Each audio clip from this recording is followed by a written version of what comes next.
please stop and listen to this entire video. I know it's very long, but there's a message. Ask and you shall receive. So I've been thinking about posting this video all week, and I probably should have, but I just didn't. But now that we are in the last day of the month, I do want to discuss different things that have happened to me this week. So as most of you may know, your girl shaved all her locks off. I decided to go bald. No, I'm not sick. No, there's nothing wrong.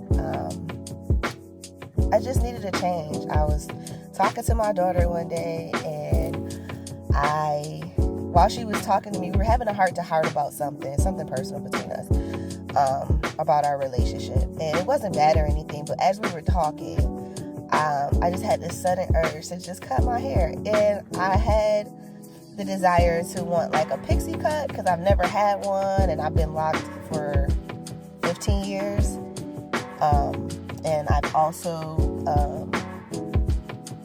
been locked my whole adult life. As somebody that's a hairstylist, and I learned how to braid at 12. So since the time I was 13 until now, I've done my own hair. So between 13 and 2020, I locked my hair. I locked my hair between... No, that's not it.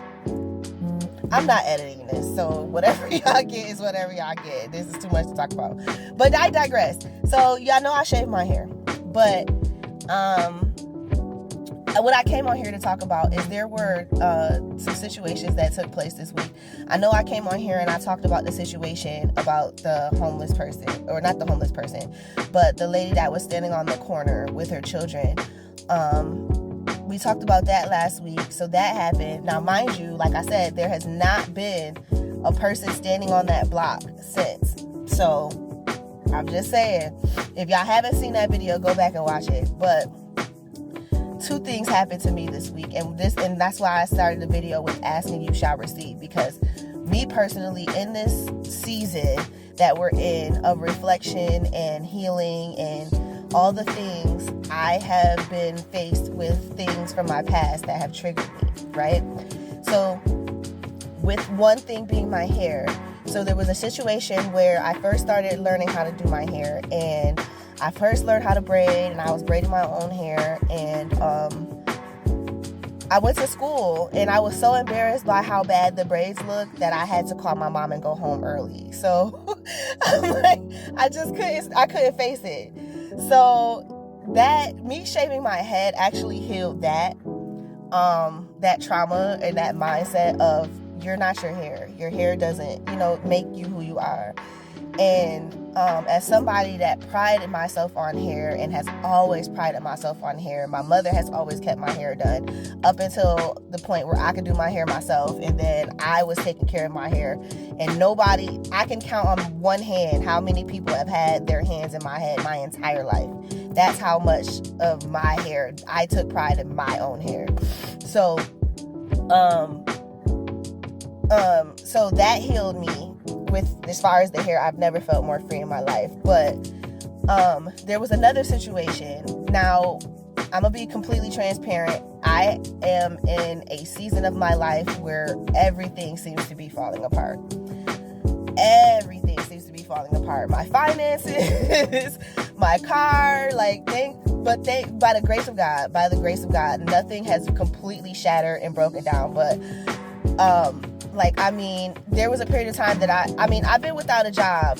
I haven't been working since January, but I'm an entrepreneur, so I always find ways to, make ends meet. But this season is not about me finding ways to make ends meet. This is a season for me to allow God to make ends meet for me. So, although I haven't been working since January due to mental health and different circumstances, And me just stepping on faith this year, decided that I don't want to work for anyone anymore. So in that, I've been able to provide and, keep my bills up until this last month. So I've been struggling a little bit. So to say that, I say the other day, me and my daughter went to the grocery store and we're getting groceries, and I didn't have enough. I just simply didn't have enough.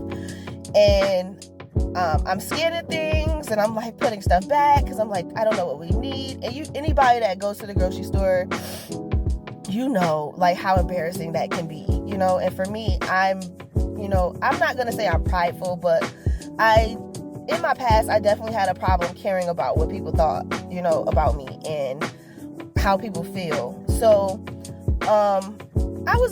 I just felt a little slightly embarrassed, and I'm like apologizing to the cashier and stuff, and he's like, no, it's fine, So there's this lady and her daughter across the way from us. I'm in the self-checkout. They're across the way from us. They're cashing out. They're going about their business, right? So I'm still trying to figure out, what is it that we're going to keep? And mind you, my daughter's with me. So I'm like, oh my gosh. So we just continue. We're trying to figure out what we want to keep. We want to throw away, not throw away, but put back. And all of a sudden the lady, she leaves the grocery store with her child. I don't know where she came from. She came back and she said, I left and something just told me to turn around. Something just told me to turn around. Would you like help with your groceries? And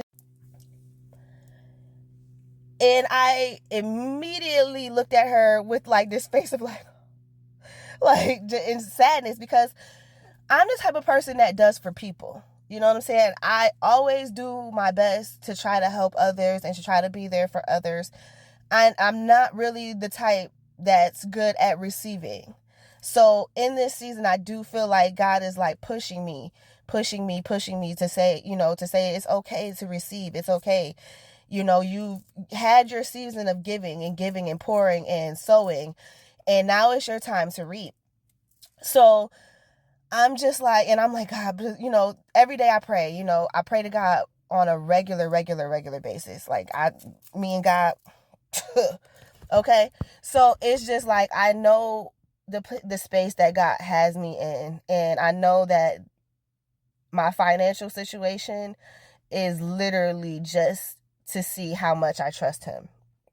So in that moment, she asked me, she said, would you like me to pay for the difference? Whatever the difference is, would you like me to pay for it? And everything in my body wanted to say no. No, thank you. And that's what I'm used to doing. I'm used to be like, no, thank you. It's fine. All I could muster up was yes, please. Yes, please. And she paid for my groceries and she walked out the store. Like that was it. So that was one situation that happened to me this week. And then another situation, just on a humbug, my birthday's coming up. My birthday's in October. And I'm not somebody that does anything for myself for my birthday typically. I usually like to spend my birthday, just relaxing. But this year I turned 35, so I'm like, I have to do something for my birthday this year. So just on a humbug, I went on Facebook and I'm just like, yeah, just wishful thinking. If anybody wants to do anything for me this year for my birthday, I would really like to go to the Cat Williams show in October in Buffalo.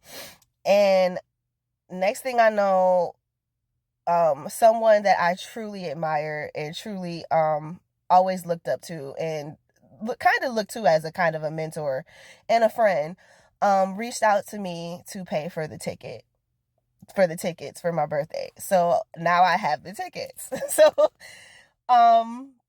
I say all of that to say, trust God in this season.